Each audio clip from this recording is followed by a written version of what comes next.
Hey, thanks for tuning in today. This is Mike Dewar from thebarbellceo.com. So today we're going to take some question from a subscriber of ours and a good friend of mine, Mike from H-Town down in Texas, because I'm in New York City.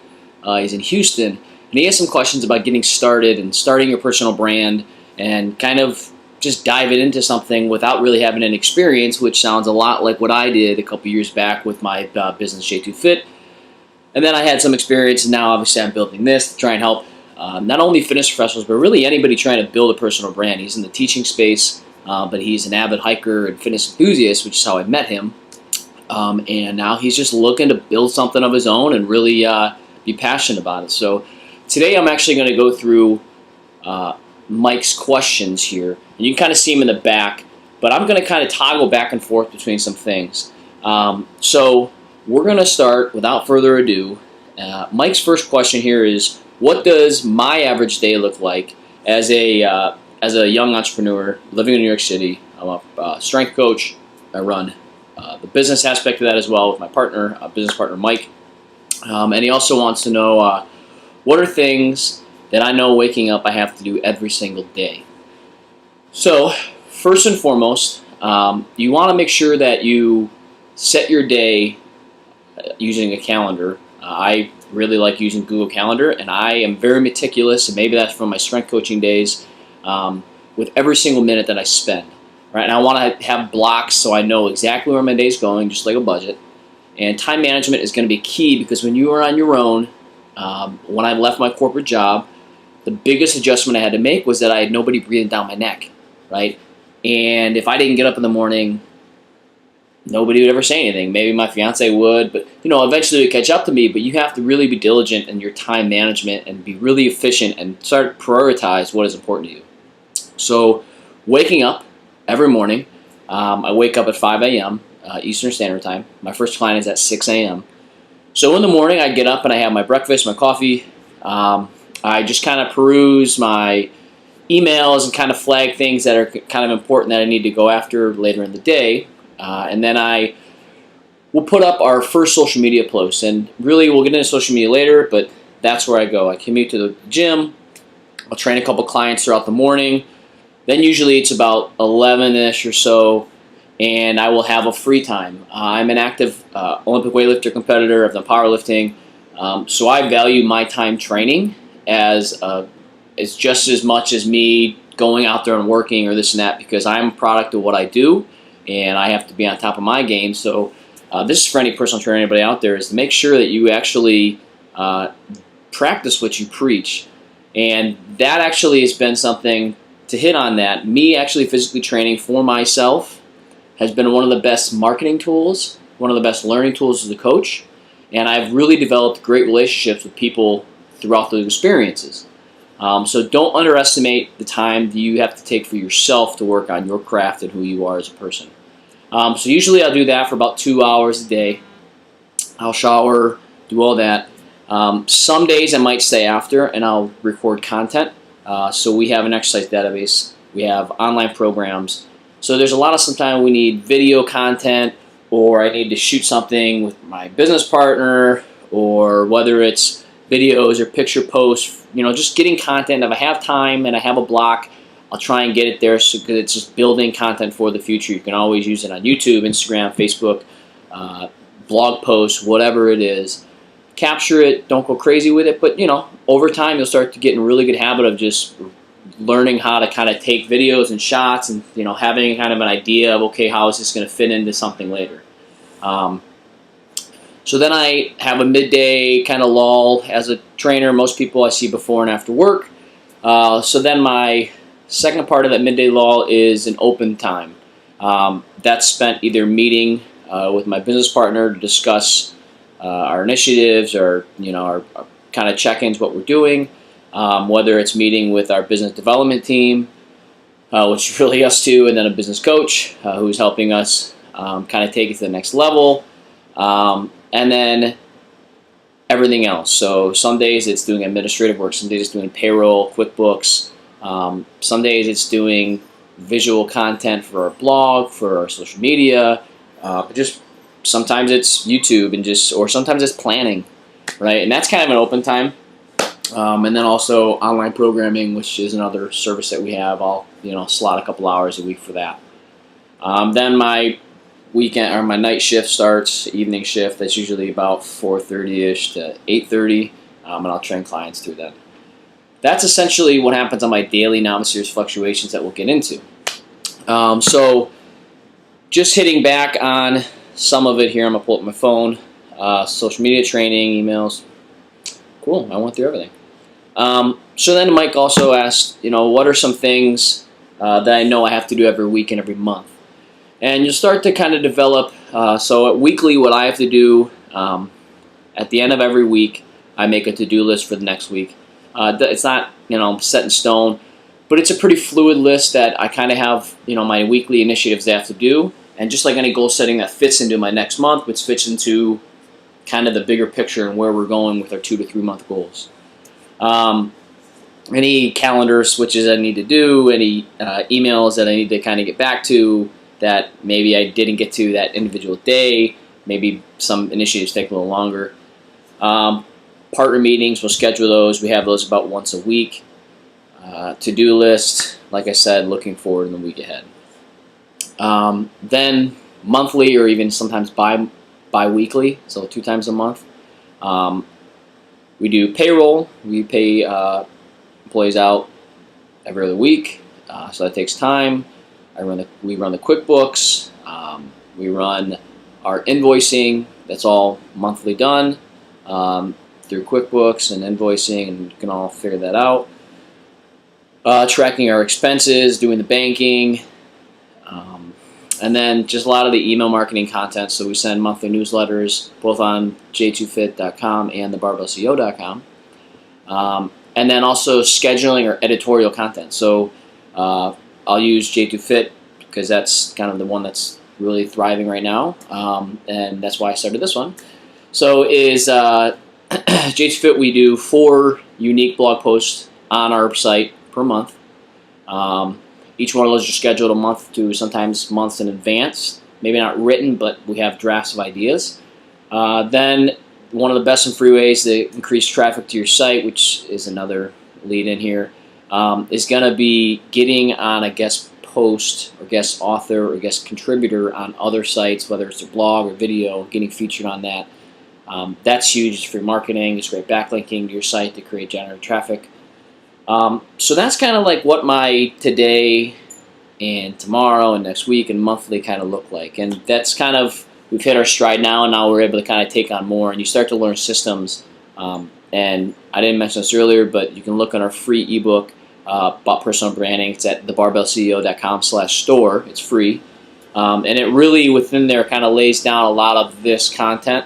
And it gives you kind of more actionable direct links that you can take to, start the website or, get everything set up with your Instagram or whatever.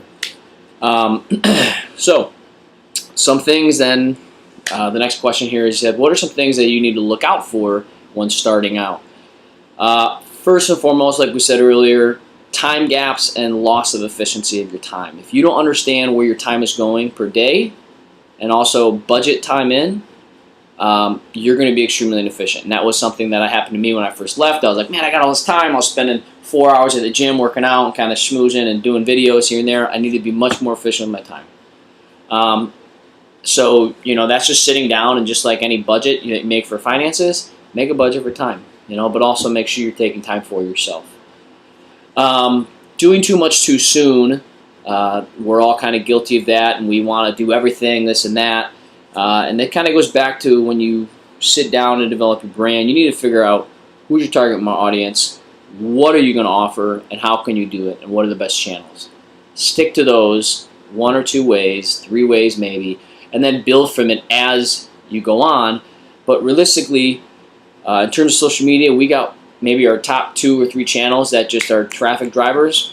Like, I don't worry about Pinterest. It's not part of my demographic. Maybe it is, but it does have a high return, and it's just, I'd rather pump more energy into something else. And you'll learn that as you go, and we'll kind of hit down, because I know a little bit about Mike's business idea. We'll go into that later when we talk about social media.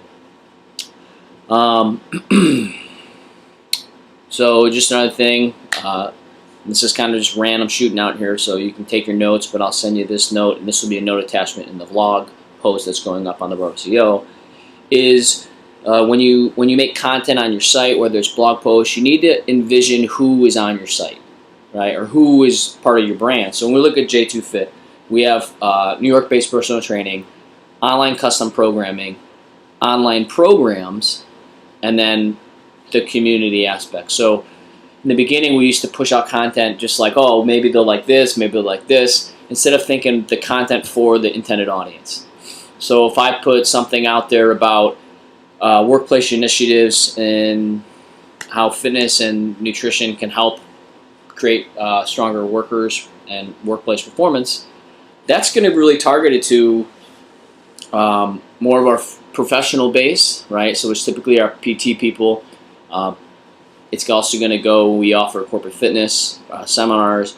So when I file those people away in their respective categories on their email list, we know now like this content is great for them. So I want to make sure I'm writing content for each group, right? And realistically, maybe my athletes, they don't care about that, so they won't get that piece, right? It's kind of like when you go to I don't know, you go to whatever, Reebok One, because I'm Reebok One, and you're a guy.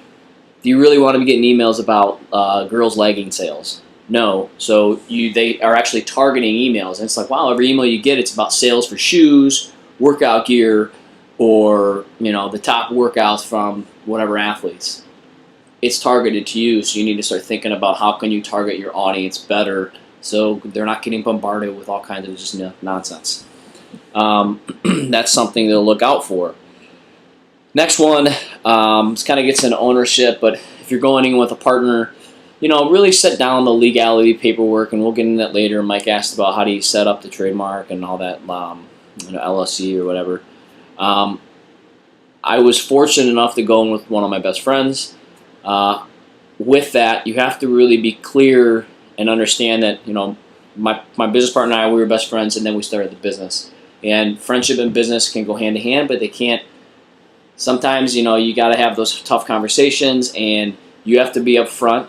We've had many talks, me and my business partner, strictly business. And both of you have to be on the same page that you can't take it personal, because at the end of the day, this is your livelihood. And, if you guys have to be pulling each other's weight, if somebody's not, obviously respectable, go up to them and talk to them and figure it out, find the solutions. And if you can figure that out from the beginning and lay out your roles and lay out your duties, figure out the ownership, then go from there, right? That's my recommendation. And let's see. Not staying consistent with content and messaging, which goes into determining your brand, which is the biggest thing. Determining your voice, determining your core values, determining your mission, determining kind of who your audience is and what your audience expects from you and how you can help them.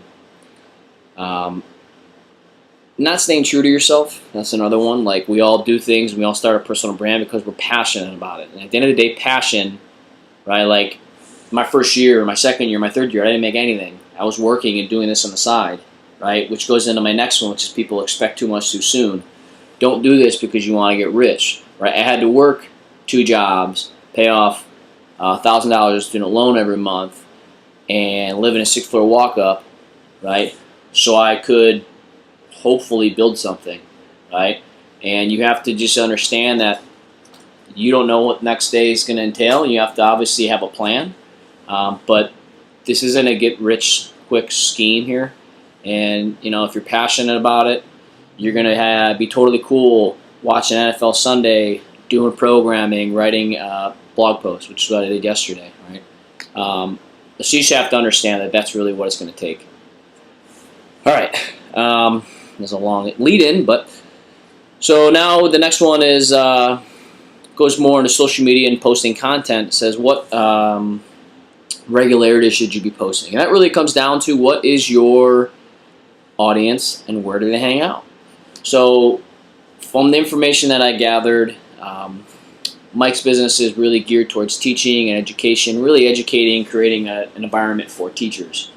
right? And doing, whether it's consulting going in for new hires or school districts, but how to improve the teaching and really get teachers off to the right start, or to kind of reinvigorate some new processes, because education is always an evolving field. First and foremost, you're talking to professionals, so you have to make sure you're branding and doing it in a professional manner. The best place that I feel, and because I also work with professionals, is going to be LinkedIn for sure. You can publish content in there, you can create interactions, high return interactions. So be prominent on LinkedIn, make sure your profile is spick and span, be interactive in your groups and your forums.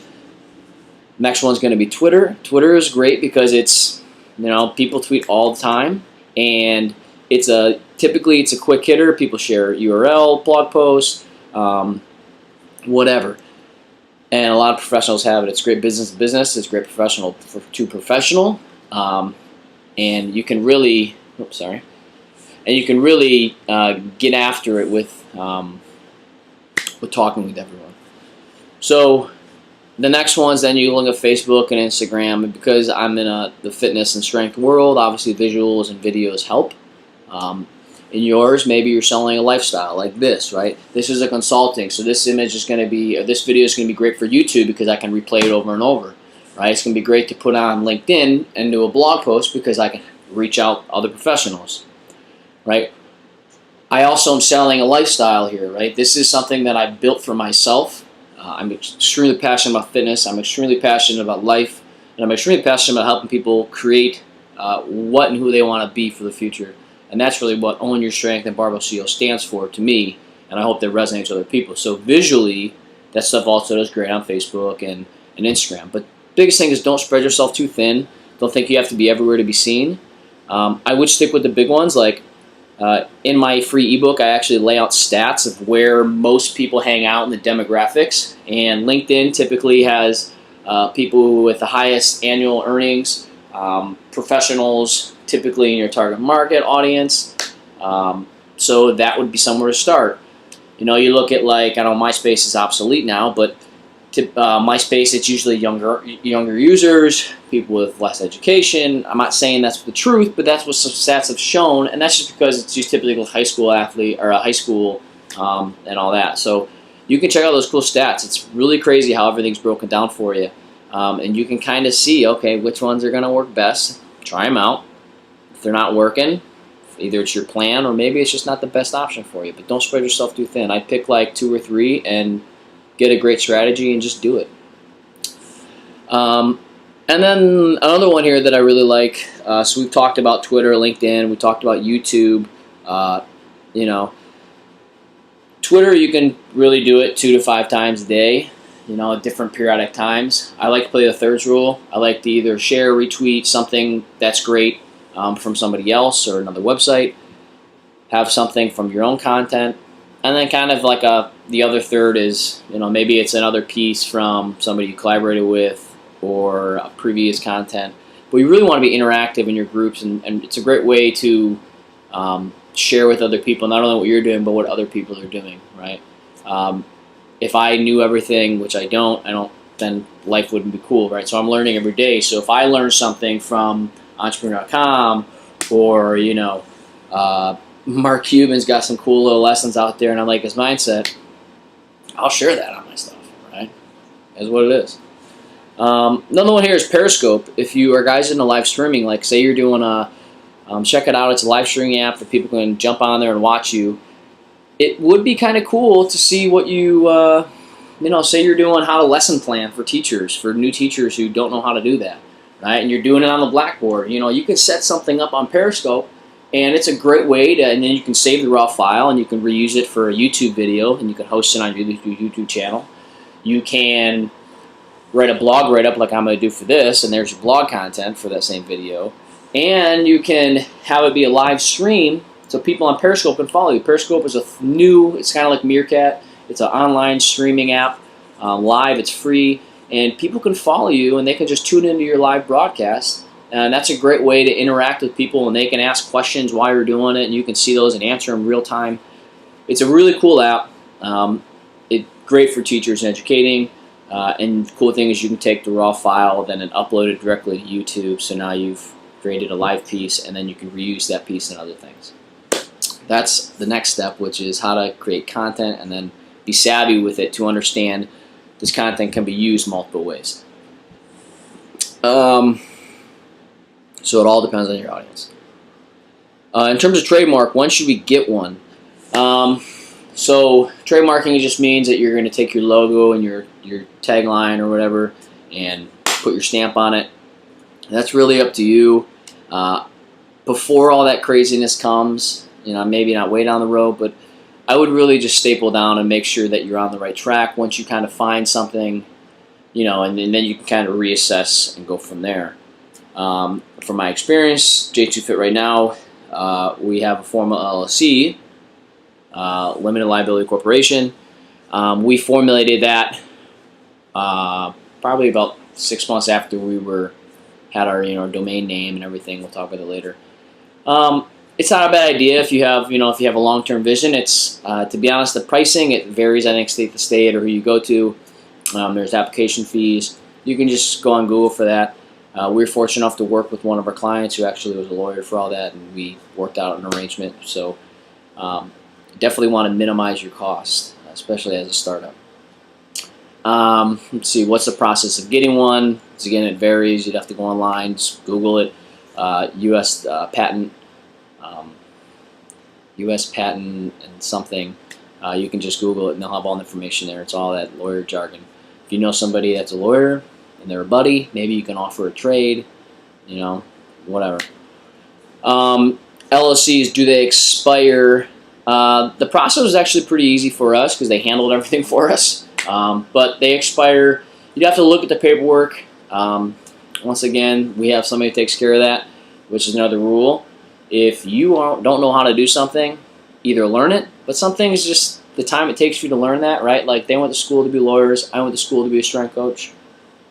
They don't want to learn it. I really don't want to learn it. I'd rather work together, collaborate. So the next one here is going to be in terms of the domain and buying a domain name. So when you look at j2fit.com or thebarbellceo.com, I own those names. All right, and you have to obviously in the website world, you have to make sure that your domain name isn't taken. So I've used WordPress, which is a hosting site and a website builder that you can do. Squarespace is definitely one that I highly recommend. So my answer to, in terms of domain, buying a domain name, just mean one web address, such as .com. When should we start and when should we get one? Personal branding, get one now. They're cheap, they're inexpensive, you can make your own website. I think it's fun. I like building them. If you don't, let me know, I'll build it for you. But what it is Squarespace, I highly recommend it. Takes care of everything for you. So how much should we invest in this? My startup, it's a very easy, depending on your needs of your business, which you guys really are starting out, and you just kind of need a physical home where you meet people, be like, hey, I'm from teachersunited.com, whatever. I don't know what your business name is. But, they have different plans, and within that plan, you're going to buy your domain name. It's got to be unique, so you can search and they'll walk you through it. The process is really easy. It's step by step. It gets hosted automatically, so you don't have to worry about a host. You could go to like GoDaddy or Bluehost. Then we look at, sorry, I'm scrolling down here. Do they expire? Typically, it's an annual term, and you can just reoccur. And once you have the domain name, it's kind of yours unless you just neglect the fact that you're not going to reoccur it. I've had j2fit.com for since we started, like 3 years ago. How do you renew them? It's just once you're in, you're in. You can just auto renew it, and you'll get reminders. Squarespace sends me stuff. Do we have to pay a separate server fee to actually store the information? Typically, no, you don't. That's all kind of built in with Squarespace or even WordPress. Now, hosting just means you're hosting your site on a bigger platform. But like I said, all that's pretty cheap. Like, my site, to get it up and running, if I built it myself, I could do it for like $250, $300, all right, for a year. I'm talking about. Obviously now if you want to have somebody who's a little more skilled lay out your site, which we're having somebody do on our J2 Fit site because we have a little more intricate coding that we need done and design, then you can find somebody. But there's a lot of great freelancers out there. Typically somebody in your friend network will know how to do it. If you don't, I know people in my network that won't screw people over because it's all about, that's what they like to do. You might understand that might take too much time away from what you're doing. But once again, it all depends on your budget, right? Like the biggest thing that I can attribute our success was that we didn't have any high expenses. You don't want to get into just shelling a bunch of your personal money in, right? Because the idea of building a business, the whole idea of you need to spend money to make money, I don't know. Yes and no. There's a lot of great alternative cheap ways. Like I don't do paid marketing, but we're doing fine. We have a 138% increase from last year to this year. I'm sitting on my couch in trousers and a white tee and my branded hat, and it's, I don't know, 4 in the afternoon here. So, obviously you have to spend money, and obviously with your brand where it's professional, you have to obviously kind of look the part and have your site look the part, and site's a first impression. So if you have any more questions on that, I recommend looking at sites that you like and maybe sites that are competitors, or kind of just get the feel of your environment. You have to understand your environment, what you're dealing with, and then you can kind of go from there. But if you don't know, you can send me questions and I can try and set you up with somebody. Do you have to worry about too much traffic or blocking people out? The day you have to worry about too much traffic is the day that you're doing great, right? At that point, just get more server space, right? Too much traffic, don't worry about it. That's the best day. That's like too much money, right? That's perfect. How can we keep track of our traffic? So I'm going to walk you through. So this is my back-end site of the Barbell CEO. It's great. You can walk through and you can do your pages. You can build your pages right in here. It's pretty cool stuff, and it's pretty easy to run. You can change layouts. You can edit, remove everything. It's awesome. Like settings, you can connect accounts, all your social media, you can connect them in here. Connected accounts, blogging. If you look into commerce, like we have a store, it will track and it links up with Stripe, Squarespace linked up with Stripe. Metrics, you can look at your metrics, look at your traffic overview, and it will actually give you charts, all that cool stuff. If you can look at, mobile usage, mobile friendly, it better be, right? You look at this, like half my users are, over half are mobile. Better be mobile responsive design, meaning when you look at any device, it will, do whatever. You can look at popular content, search engine queries that are, search engine searches that people are putting in the major search engines that are connected to you. Your refers, meaning whether that's, you look here, like this is a good idea to see where you're coming from. Top refer from Google, which is great, 30%, and then I look at Facebook, Twitter. So those are kind of my biggies. Makes sense. So that's kind of that, to answer your question. So then we look at is Google Analytics worth they have free ones, you can just track it. I definitely think you need to understand your analytics.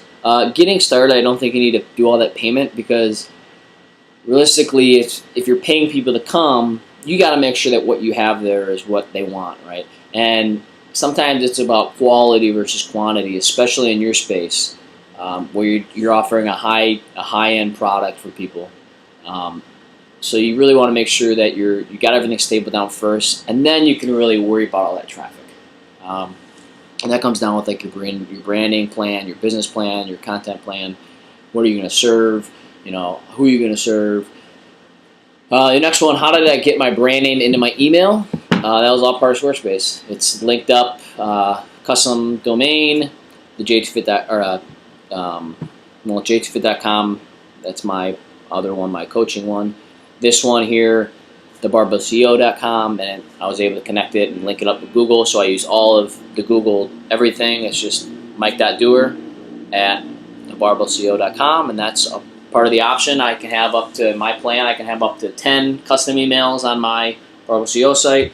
If you're a larger business, you can have a bunch, and you can link them up, share calendars, whatever you gotta do. That's what we do. All the coaches at J2Fit.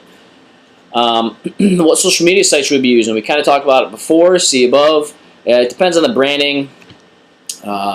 Depends on who your brand is geared for and what message you want to put out there to hit those target audiences. Do I know of a consultation fee? So when you're talking about how do you determine your pricing structure for your services, the best way is to do market research, like any business. Do market research on who's doing it, who's done it, how they're doing it. Do the SWOT analysis. Reassess their strengths, their weaknesses, their opportunities, and their threats. Right?